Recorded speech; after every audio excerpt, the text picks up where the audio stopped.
Good morning, good afternoon, good evening, wherever you're watching. The channel's called Ratchet. My name's Andrew, and on this episode, I fit those quad Webbers. Run the title.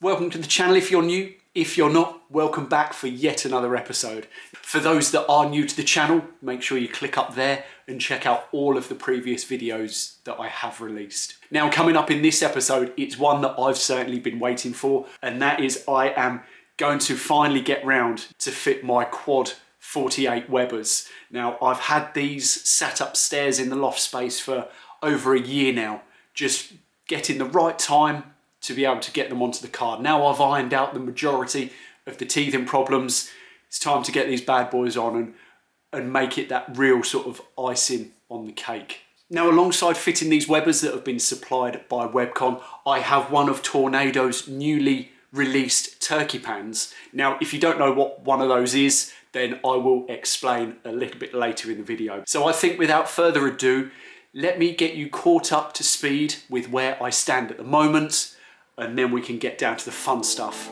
So a nice easy start was just stripping off the old Edelbrock manifold and Holly carburetor.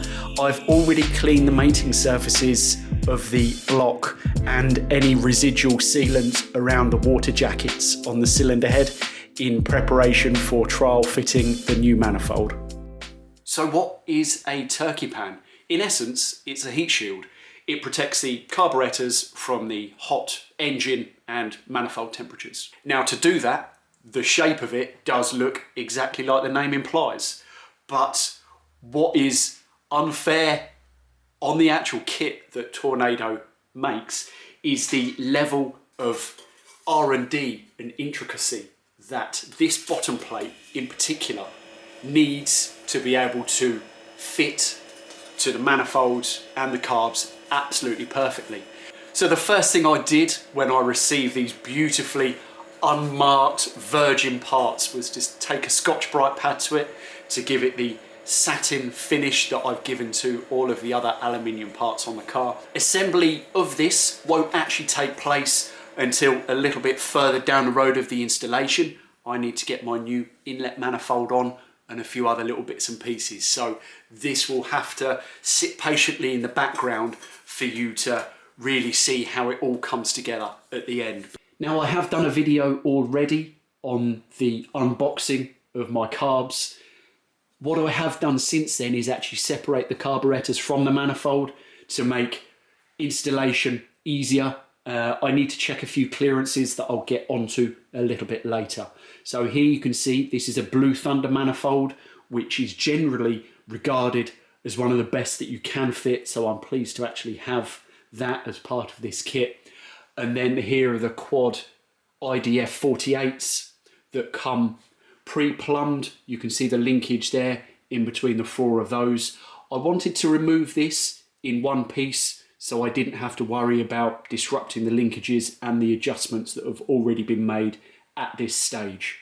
Now, this manifold is slightly deeper around this back side. So what I need to do, first of all, is check the clearance around that back edge against the bundle of snakes to see if there is any clearance that needs to be made. So I think, first things first, I should get on with that. So carefully lifting the inlet manifold into position and sliding it back so all of the bolt holes lined through, I could see, to my relief, there was only the very slightest little interference between the closest exhaust header and that backside of the manifold that I previously mentioned that I was worried about. So all I did do was remove the manifold and just filed away just a millimetre or two. The material behind there is completely solid, so I didn't have to worry about it breaking through the wall of the manifold, and just give myself maybe 1 or 2 millimetres of clearance to that exhaust manifold. So from my initial worry that I was going to have to reform this portion of the exhaust manifold, it's worked out really nice and easily, and I am extremely happy that I didn't have to get creative with that exhaust manifold. So now I know the inlet manifold fits, I can basically start reassembly. The first job I want to do is fit the thermostat housing. I've got a new gasket and bolts ready and waiting. I'm going to do it on the bench because it's far easier, and I want to make sure that I get a perfect watertight seal first time round. When I put this engine back together the first time, I had a really annoying weep on the underside of the housing, so I had to take everything off on the car, and it was just a bit of a pain in the backside. So by doing it on the bench, I will try and give myself the best chance to get it done right first time. So I'm going to crack on with that. I am by no means a mechanic, so I've not shown you the exact steps on how to fit this thermostat housing. I just watched a very quick how-to guide on YouTube just to make sure I was doing everything correctly. So a thin bead of gasket sealant, all the necessary faces before getting the thermostat housing mounted and the bolts torqued down to the specific torque setting. Coming over to the engine, I've got a small bead of gasket sealant around the water valleys. I've got the cylinder head gaskets on, and I also have a bead of gasket sealant along the front and rear valleys of the block in readiness for the manifold. Carefully lifting the new manifold into position, I wanted to go down as straight and square as possible. I certainly didn't want to slide the manifold from side to side, disturbing those beads of silicone that I'd run on those front and rear faces. Dropping the bolts in, they needed to be torqued up to a certain torque setting in a specific order, first of all, and then going round again and tightening up to something like 18 foot-pounds. And it all went really nice and according to plan. So it's been a few days since I got the intake manifold torqued down. It occurred to me that I needed to get a few little bits and pieces on order, a few parts. Now, the first one being was something that came to light, which I didn't envisage, was I needed a different temperature sensor adapter for the top of the manifold. Now, these two fittings are 1/2 inch NPT, and the fittings that I had in my previous Edelbrock manifold were 5/8 inch. And also I needed to buy a different elbow for the water coolant hose. The fitting that I did have was far bulkier than that one you saw fitted there. Something else that I needed to pick up on was the breather for the rocker covers. Now, previously it vented into the backside of the carburetor. Now, because these carbs don't have that allowance anywhere, I had to pick myself up a oil catch can. Now, this I just picked up off of eBay, and the quality of it is absolutely superb. This cost me just over £20, and it's a fully turned anodized aluminium catch can with filter. I'm going to mount this somewhere discreetly in the engine bay and run a hose from the top of the rocker covers through to that catch can. The other last piece that I needed to buy was just another set of carburetor gaskets, because I have the gaskets that go on the underside of the turkey pan that sit onto the manifold. Turkey pan then goes over the top. I then need another set of carburetor gaskets that then go on the top there. So I think I'm now in a position to get the turkey pan base on and get the carburetors on, start looking at fuel lines, and then I really need to get my thinking cap on about this throttle linkage and how I can make that work. But it'll be much easier to sort out once I see everything in situ. So I'm going to crack on with getting this turkey pan and the carbs on. So here you can see the turkey pan just dropping on nice and easily, and then I fit the second set of gaskets that are needed before then finally dropping those carburetors into place and then running around with the various nuts, bolts and washers, getting those snug down.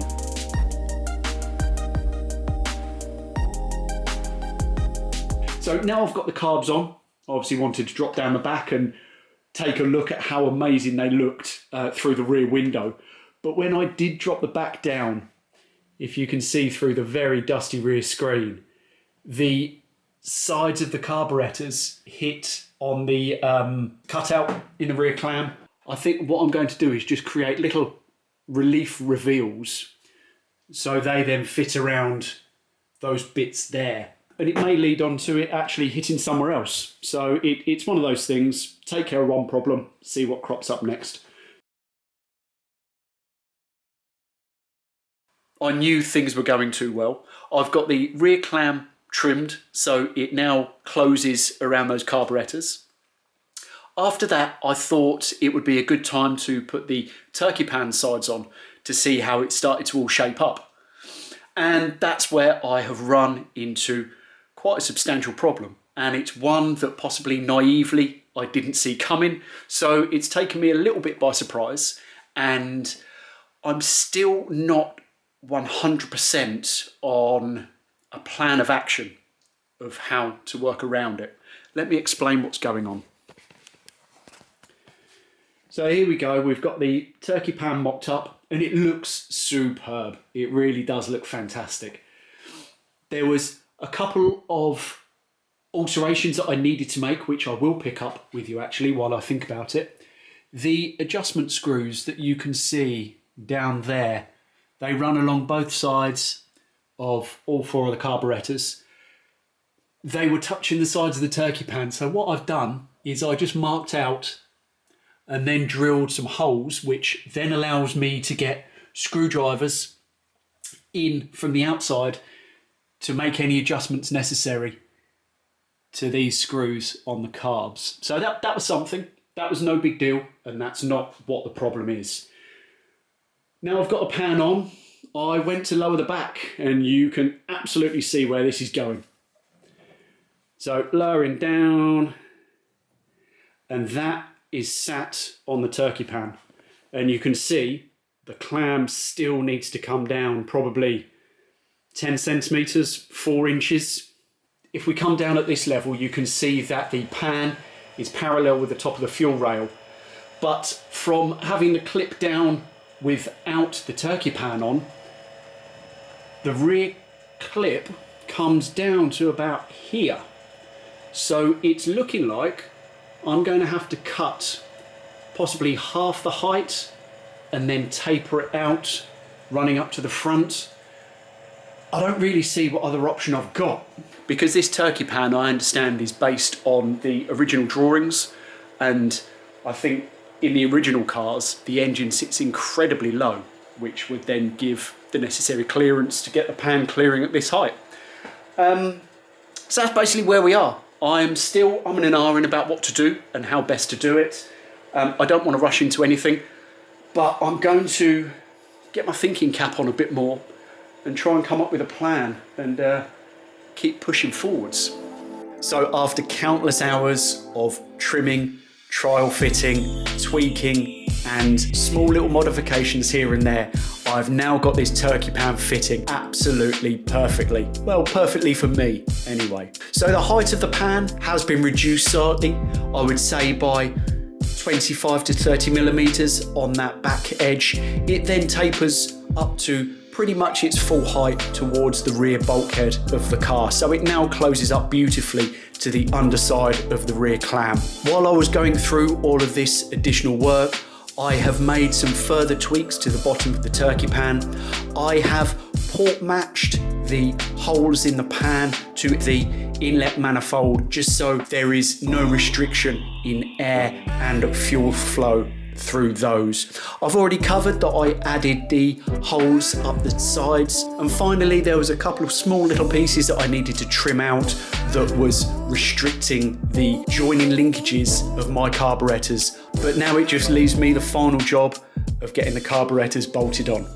I think considering the unexpected hurdles that jumped out at me, I'm happy with how everything has now come together. The chopping down of the turkey pan, now it is done, looks like it was always meant to be, especially with the top down and it fitting really nice and tightly to the underside of the rear clam. I did go ahead and bolt the carburetors on because that was just a matter of dropping them onto the manifold, nothing interesting there to watch particularly. I also got my thinking cap on and came up with a very neat solution for the throttle. Now, I didn't have to buy a new cable. I was able to repurpose the existing one, make up a nice little bracket, and you will see how that all looks when I cut to the gratuitous montage at the end of this video. And that leads us nicely into the next video, where I will be trying to get this thing started. Now, I have no experience in adjusting carburetors, so it's going to be a very steep learning curve. I am planning to take this to a specialist to get everything set up and have it rolling road tuned. Now, I hope that could possibly come together in the next video also, so there is plenty of exciting footage to share with you guys when that does happen. So up until that point, I'll leave you with this final montage and I'll catch you next time.